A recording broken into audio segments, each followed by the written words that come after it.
Olá, amigos da Revolução Industrial Brasileira, tudo bem com vocês? Desenho e Notícias, segunda edição dessa quarta-feira, 5 de maio, começando agora comigo, Fausto Oliveira, para comentar um interessante artigo publicado no Jornal Valor Econômico de hoje pelo professor Tiago, Cavalcante, da Universidade de Cambridge, a respeito do seguinte, da produtividade brasileira estagnada. O nome do artigo é esse, Produtividade Estagnada. Veja, você deve se familiarizar, porque você frequenta aqui a Revolução Industrial Brasileira, já viu vários dos meus vídeos, deve estar familiarizado com a crítica que a gente sempre faz, os desenvolvimentistas novos brasileiros sempre fazem, a essa ideia que associa de maneira linear e sempre muito positiva e sempre muito fixa e rígida os anos de estudo de uma sociedade, a média de anos de estudo da força de trabalho de uma sociedade, ou seja, a educação, né, o panorama educacional e a produtividade.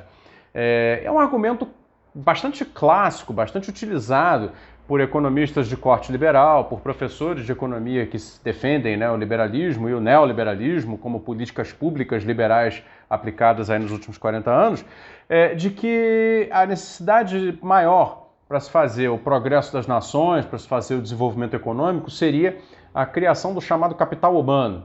A educação, espalhar e aumentar, incrementar e dar qualidade à educação das sociedades seria, segundo essa visão, o principal e muitas vezes dizem que o único fator de fato determinante para o aumento da produtividade geral da economia, que vem a redundar em maior crescimento no longo prazo e, portanto, na criação de condições para o desenvolvimento econômico. E aí o professor Tiago Cavalcante traz uma interessante comparação entre o Brasil e a Coreia para tentar explorar as causas da produtividade brasileira estar estagnada. Vejam só o que ele traz. Em 1950, Brasil e Coreia do Sul tinham níveis de renda per capita parecidos, logicamente. Ambos eram ainda países, né, muito ainda lá para baixo na escala da renda per capita. Embora o Brasil tivesse condições bastante melhores do que a Coreia já naquele momento para decolar, e ele não fala disso, mas tudo bem.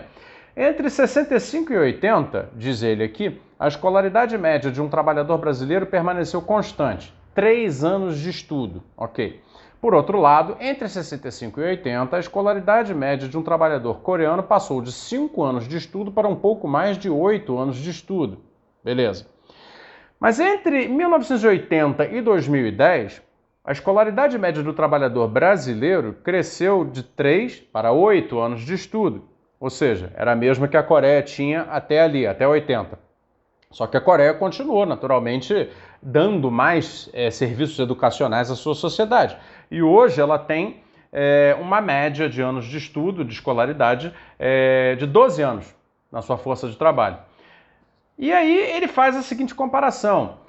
Enquanto a produtividade da economia coreana triplicou entre 1980 e 2010, né, a do Brasil, apesar da escolaridade média dos trabalhadores ter mais que dobrado entre 80 e 2010, percebam então, né, a produtividade permaneceu estagnada. Então, em um caso, você tem uma produtividade avançando fortemente, e também uma educação, anos de estudo, a média de anos de estudo, avançando fortemente em paralelo, no caso da Coreia. E no caso do Brasil, existe a dissociação entre essas coisas. Existe uma forte arrancada na escolaridade média a partir de 1980 e uma produtividade que não acompanha. Muito bem, então ele traz aqui um dado bastante irrefutável, na minha visão, de que essas duas coisas não têm uma correlação realmente absoluta e necessária. Isso está dado. Só que aí ele tenta explicar o que ele chama de quebra-cabeça de ganhos significativos de escolaridade e estagnação da produtividade. Segundo ele, é um quebra-cabeças.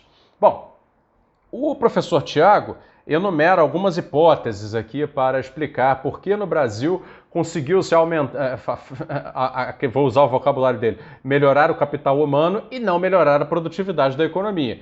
Entre as hipóteses que ele levanta estão, por exemplo, que talvez a educação brasileira não seja a melhor possível, a melhor que poderia ser, e aí isso pode estar levando as pessoas a ter mais anos de estudo, mas com qualidade insuficiente. Pode ser que a cultura brasileira leve os jovens bem-educados do Brasil a não assumir riscos e empreender. Pode ser também que ele coloca mais aqui um argumento aqui. Ah, sim, é lógico, né? O argumento de que talvez os mais bem-educados estejam trabalhando em funções de lobby e corrupção, né? Ou seja, ele faz o elenco de explicações do chamado institucionalismo, do pessoal que, né, é o liberal acadêmico. Basicamente é isso, né? O liberal acadêmico é institucionalista, ele fica tentando achar na estrutura de, como eles chamam, né, incentivos institucionais, a explicação para fatores estruturais. A pergunta é, por que a produtividade brasileira não aumentou enquanto os anos de escolaridade médios da força de trabalho aumentaram? Bom, e eles tentam então encontrar na estrutura institucional, que são essas coisas como eu estou colocando aqui, que são as hipóteses que ele levanta, a razão para isso. Só que ele esquece, né, pessoal, um fator de comparação absurdamente evidente, que é a imensa e de altíssima qualidade estrutura produtiva coreana criada exatamente nesse período que ele identifica como período de aumento do capital humano e que no Brasil passou por um processo inverso. Ora, ele começa a notar a diferença em 1960. Ora, em 1960, a Coreia do Sul começa o seu processo ininterrupto de desenvolvimento de capacidades produtivas. Ela começa fazendo aço, depois do aço ela começa a fazer componentes de aço, depois ela começa a fazer máquinas, depois ela começa a produzir seus próprios materiais para conseguir chegar na produção de eletroeletrônicos, e depois ela vai dos eletroeletrônicos para a economia do digital, e no meio do caminho ela vira uma baita fabricante de automóveis, uma baita fabricante de equipamentos pesados para todo tipo de indústrias. E isso não conta? Isso não conta? Então, enquanto isso, o Brasil não chega a completar a sua industrialização complexa, nesse mesmo período educa mais sua sociedade, mas desindustrializa fortemente, isso não conta? Será que isso sequer entra no radar? Porque se nós estamos falando de produtividade, né, tem que ter um mínimo de honestidade aí. Quer dizer, existem atividades que são intrinsecamente mais produtivas. Ou se não intrinsecamente, mas elas demandam mais produtividade para sequer poderem ser praticadas. Você não vai conseguir competir na indústria de eletroeletrônicos, né, sem ter produtividade. Então a produtividade ela é um resultado da opção do país de ir lá e fazer, não, eu vou encarar o desafio de fazer eletroeletrônicos, eu vou encarar o desafio de fazer grandes máquinas pesadas para todo tipo de indústria, eu vou encarar o desafio de ser um competidor global relevante no setor de automobilístico, né? Me parece óbvio isso. E aí essa economia, naturalmente, tendo os enormes ganhos de escala que tem, tendo os enormes ganhos de escopo que tem, inovando, fazendo pesquisa e desenvolvimento em grau avançado, porque precisaria fazer, claro, né, assumir desafios grandiosos como esse, teria que fazer muita pesquisa e desenvolvimento. Essa é uma economia produtiva. Essa é a razão da economia coreana ter triplicado a sua produtividade nos últimos, sei lá, ele conta 40 anos, né, 80 para 2010, vai, 30 anos. Enquanto a do Brasil estagnou. Mas aí eu pergunto, enquanto a Coreia estava fazendo a Samsung virar o que ela é, a LG virar o que ela é, a Hyundai virar o que ela é, a Doosan virar o que ela é, e tantas outras, né?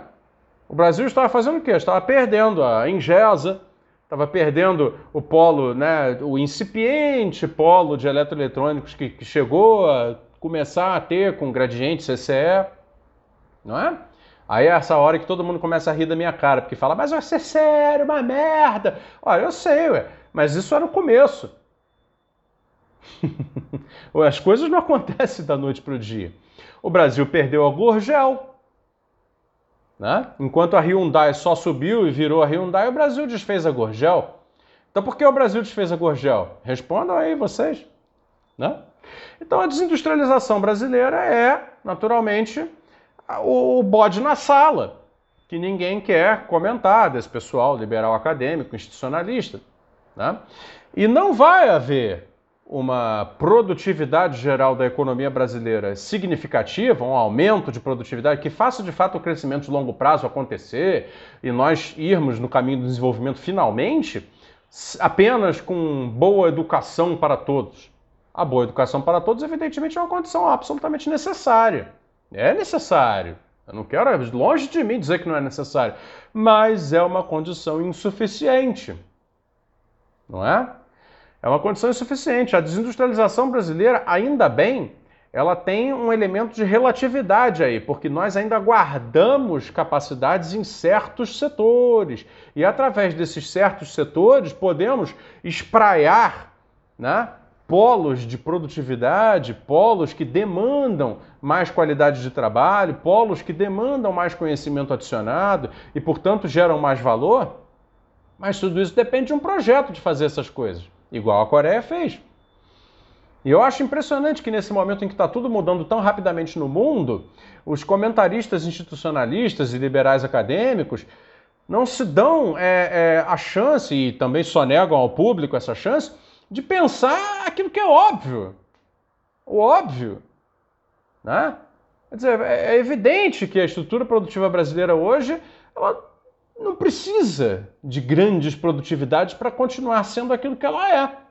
Ela vai passar a precisar ter incrementos de produtividade, ganhos de escala, ganhos de escopo, pesquisa e desenvolvimento tecnológico, se ela deixar de ser essa primariedade que ela está se tornando e voltar a ser, né, alguma coisa que almeja, né, tecnologia, complexidade, mas isso aí envolve naturalmente projeto de país, e projeto de país envolve soberania, envolve as pessoas não serem o quê? Vira-latas, né? Porque o tal do complexo de vira-latas é que nos mata, né? Que acha que, não, mas essas coisas não é pra gente, não são pra gente. Ah, então se não são pra gente, também não reclame da economia não ser produtiva, né? Não vai acreditar agora que você basta educar todo mundo e vai botar todo mundo para fazer o quê, né? Mais uma startup de entregar isso para aquele outro cobrando uma comissão no meio? É uma hora que isso satura, pessoal. Isso não é assim, não. Entendeu? Só esse tipo de serviço não vai resolver. É preciso ter uma massa produtiva criticamente direcionada à fronteira de tecnologia. Senão não tem valor adicionado, não tem crescimento de longo prazo, não tem produtividade. Então é isso. Bom, falei demais, o Desenho de Notícias fica por aqui. Obrigado, pessoal. Até uma próxima.